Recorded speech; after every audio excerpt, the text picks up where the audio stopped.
Welcome to 321 Kiddin, the podcast where I get to hang out with Bobby Awesome and talk about all things gambling addiction, recovery, self-love and devotion, you name it. Also, whatever shows up for me on any particular day, we get to chat about that as well. And today, as you know, if you've been with me a little while, I'm working on the 75 hard, which involves a bunch of physical activities and drinking water and dieting and all kinds of fun stuff. I have added, no smoking, no coffee into my routine. So that's where the yawns come from. So I will apologize because they just continue to happen no matter what I try to do to combat them. And we have to read 10 pages of a book every day. So that led me to doing Recovery Dharma with you for, I think it was almost 2 weeks. And now I'm reading Joel Olsteen's Next Level Thinking. And it was a free book that I got when I went to the church that I tried, Northway Church. And it's just crazy. Sometimes I feel like when I was reading this today, I actually had this thought.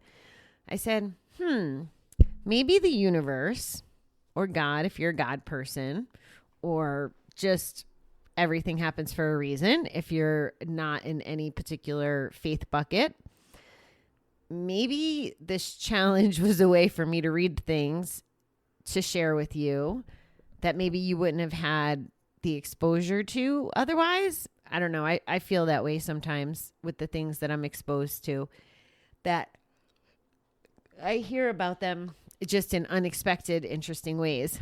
So that's what I was thinking about, because today's topic is about shame, and the chapter that I'm reading is called Remove the Shame. And I'm going to try to go over some of the highlights of the notes that I made here. And what the other thought that I had was, how do I share this message with those who don't necessarily have a higher power? Because as you know, I don't want to be dictating to anybody anything. Like, I want everybody to do what they're comfortable with, as long as they're moving towards not gambling if they have a problem with gambling, or just improving their lives as human beings, even if they continue to gamble, or if you listen to the show and you're not an addict of some sort. So those are kind of my, baselines. So the way that this was taught in Joel's book was from a God perspective. And I'm not sure if I'm going to do a very good job of delivering this message without the God part. So if you can kind of, I don't know, if you're in that camp, it's funny because as I was trying to think about it, it ended up that, well, if I tell you the things that he's saying, I'd want you to believe me. But then I also don't want to come across like I'm trying to say that I'm God, because I'm totally not God, or higher power or anything like that. But I am going to be the messenger in this case. I guess that's what I'm going to say. And as the messenger, when I tell you those parts that I'm sure I will get a little feisty and passionate about, because this book just does such a nice job of saying it, just take it with a grain of salt, I guess. That's kind of where I'm at. So that's my big prelude to what we're going to talk about. So the beginning of the chapter starts off and he talks about, we've all heard the phrase, shame on you. When you didn't clean your room, you were told shame on you. When you were mean to your little brother or sister, shame on you. And it's funny because until reading this, I had never thought of the actual magnitude of the meaning behind that. And it's true, as kids and even as adults, we've heard, shame on you. Like, I associate it with, you did something naughty, but I didn't really think about having to have that feeling of shame. So it's pretty eye-opening. It says we try to use it to convince people to do better, but shame does just the opposite. It causes us to feel guilty and unworthy, as though we don't deserve to be blessed. And he gets into a bunch of stories. A lady who had given up a baby for adoption, a man who had an affair. He mentions addiction. And, you know, these are just mistakes and pieces of life. And basically, he says that in some of these stories, either God or church personnel, like God said to the lady who gave the baby up for adoption, shame off you. And that's just such a interesting sentence. Shame off you. And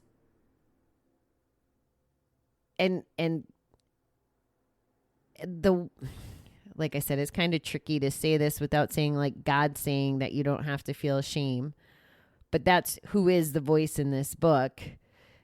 And he wants us to learn how to say shame off me, you know, and have that mentality of shame off me. Like, stop punishing ourselves. Allow us to forgive ourselves. And it's funny. There's a statement in here, you know, in his experience, he found it more difficult for people struggle to forgive themselves even more than forgiving other people. And it digs a little deeper. You know, the question is, will you forgive yourself? And if you do, you know, will you shake off the shame? And I know I've said to you, this is how I think we have to approach it. And this is where my bucket theory comes into play. And I think it works for people who may not have decided to have a relationship with higher power. And oh, by the way, if you don't know me yet, that was me. That was me the first couple of years of GA. That was me most of my recovery life until the last year and a half, when I got really deep into my step 11 work. And I landed,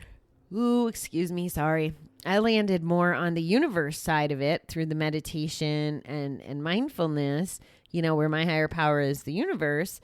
However, some of that I did going to church, and it's funny because the needle keeps moving.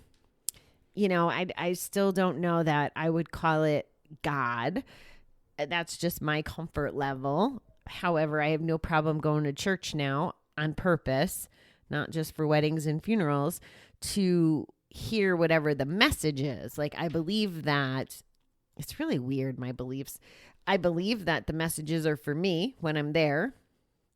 And I believe that happens and I'm supposed to receive them. So it's interesting that I don't really worry about who the messenger is. I define it as the universe is the messenger.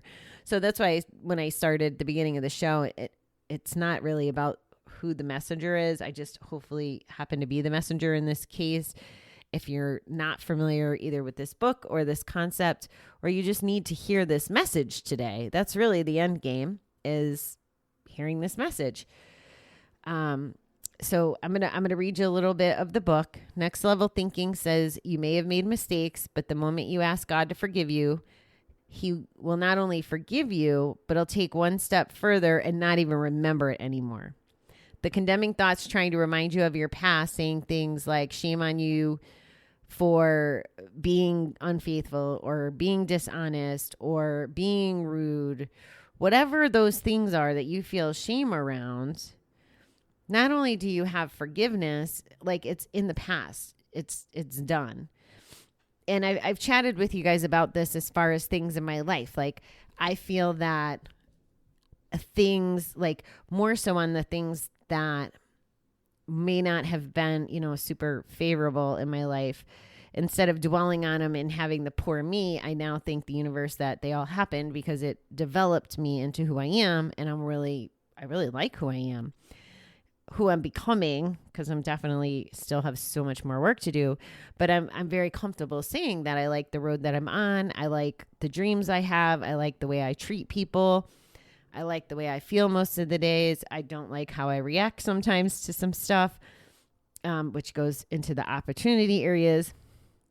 And shame is not one of the things that I give a lot of power to, because the things that I did.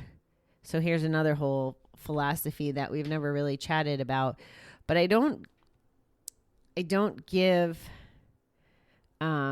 shame for things that I did in the past when I was either gambling or drinking. I don't give it the power. Now, there's a school of thought that addiction is, a disease, or addiction made you do it, or whatever. And that's the concept that we haven't really explored, I don't think. But whatever the thinking is, it's done and it's in the past, and I can't change it. And by hiding things that we're shameful of, to me, keeps giving those things power to make it so we can't move forward in life or appreciate life on the fullest. So I really, really love this shame off me. And, shame was a word they talked about so much when we were in treatment. There were certain people that the counselors identified as having, a whole lot of shame and guilt. I wasn't one of them. I don't know why. And I didn't really, since reading and doing some of this work with you guys, I really had to try to explore what are things that I'm ashamed of. And I'm ashamed of the things that come to mind that I've been ashamed of is things like the way I've treated people, the way I showed up in the world as very selfish and, very me. Again, I can't change that past, but I can show up in a lot better form and be about, you, or whoever I'm trying to serve and work with and help along this journey. So I really like that. So shame off you, and then not remembering in a hanging on to it kind of way. And honestly, if you're, well, I guess God or the universe wouldn't even put parameters about it. If they're saying don't even remember it because it doesn't serve you, then don't even remember it. Let it go. Like we talk about letting things go all the time. So let's let it go.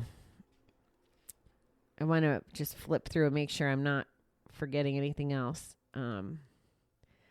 Here's another valuable quote. Before you can reach your highest potential, you have to get rid of any of the shame. So shame off you, shame off of everybody. This is the part where I'm not saying I'm God by any means, please. But I am saying that if you need a person, if you need something to, or someone to say to you that you deserve to be rid of the shame, I'm telling you that. Shame off you. Shame off every single one of you that's listening to the show that has shame that is holding you back in any context, whether it's your relationships, your life. If you're not being your best you because you're hanging on to shame and or guilt, that wasn't necessarily the topic, but these things don't serve you. And I struggle with guilt a whole lot more than shame. So that's why I'm going to put that in that bucket. I felt guilty today locking the dog in the bathroom, but the dog was making me freaking insane. But I still feel bad about that. Or I feel guilty sometimes with just, this is where it gets confused with, how people receive me. I feel guilty sometimes that I'm not pleasing everybody. And that's on me, and that's something I'm working on. So guilt off me and shame off you and guilt off you. It's kind of the message today. This book is, although it uses God stories, even if you're not a God person, I would recommend it. I'm enjoying it and I'm learning things. And I'm almost done. So we'll find out what I learned from my next book. I think I'm going to read a Dr. Eamon's book again. That's the next one that's in the pile out there. So I will continue to share with you as we go. And just a reminder, guys, I am gonna stop with the 2 episodes a day. We're gonna wrap that up for sure this month. I will probably spend a little more time with you in the morning after the daily reading, and then whatever, we need to chat about. I need to start getting a little bit more balanced. My day job is ramping up some, even though I'm not back in the office. There's a lot more focus. Like in my world, I'm working on the fall day-to-day right now, the Christmas program, and I'm already working on Valentine's Day and spring and mulch of 2021, just to kind of put it into perspective. So I'm on a whole lot of time frames. And before we get into holiday mode and it gets a little busier. So there's that going on. And then I'm so freaking excited. On August 31st is going to be the first day that the email challenge goes live. If you don't know what I'm talking about, there's, the website is now live and pretty, and I'm fairly confident. I haven't looked, but I was told that the information about the email challenge is live on the web. The premise is you would get a daily email from me with like a teaching of some sort, and then different homework action items. And the idea is to start building that foundation to quit gambling. So it could be, ideally, if you took the challenge and made the commitment and you were ready, it's to kick you off of your first 30 days, right? And it's just a different approach. It's more like Bobby's style approach and things that work for me, things that it took me, a total of 6 years in recovery to sort out. I'm going to try to give those tools to anyone that wants to give up gambling or anybody that wants to participate in a different format. I'm going to deliver it in a different style, because one of the biggest things I've learned is the resources that are out there aren't necessarily the right fit for everyone. So as far as I'm concerned, I'm going to continue to try to just open doors on other resources and share what I know and share what I'm learning. And, my whole gambling career, my whole recovery career until the last few years has been, what are the options? Go to GA. Maybe go to a shrink. And I've heard so many stories about people going to shrinks and stuff. Gambling addiction is its own little beast. And if psychologists or psychiatrists or counselors aren't necessarily trained in that arena as a specialty, they may not know how to help gambling clients. So that's become a big direction in my life, is to try to help fill some of those gaps in the resource community. So that's kind of what the email challenge is about. So that's pretty exciting. So that is part of why I won't be with you twice a day. But honestly, I'm pretty sure, and if I'm wrong, tell me on one of my social media platforms, email me, tell me, but I'm pretty sure not any one person has listened to all 314. Yeah, I think we're on 314 episodes. I'm lying. We're on 313. Pretty sure nobody out there has digested all 313 episodes. So I guess I'll be giving everybody some time to catch up, but there still will be daily readings, and 5 days a week you'll be with me, and they'll probably be longer than 10 minutes, since I could barely keep myself within the 10-minute parameter that I promised months ago anyway. So that's all my exciting stuff, guys. I appreciate you giving me the opportunity to be with you, and I want to shout out all the new listeners. We keep growing. I mean, it took 6